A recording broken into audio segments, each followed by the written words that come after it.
এই মাত্র ঘোষণা হলো নতুন করে আবার দেশ স্বাধীন হলো। এই মাত্র ঘোষণা হলো নতুন করে আবার দেশ স্বাধীন হলো।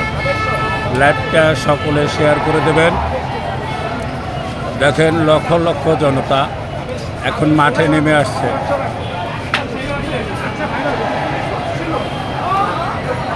মানুষের ঢল দেখছেন।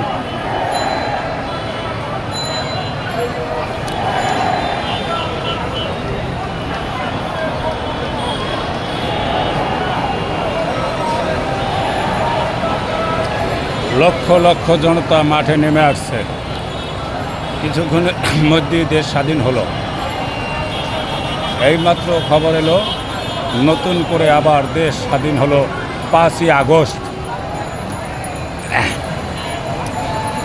আজও সোমবার 5ই আগস্ট নতুন করে আবার দেশ স্বাধীন হলো।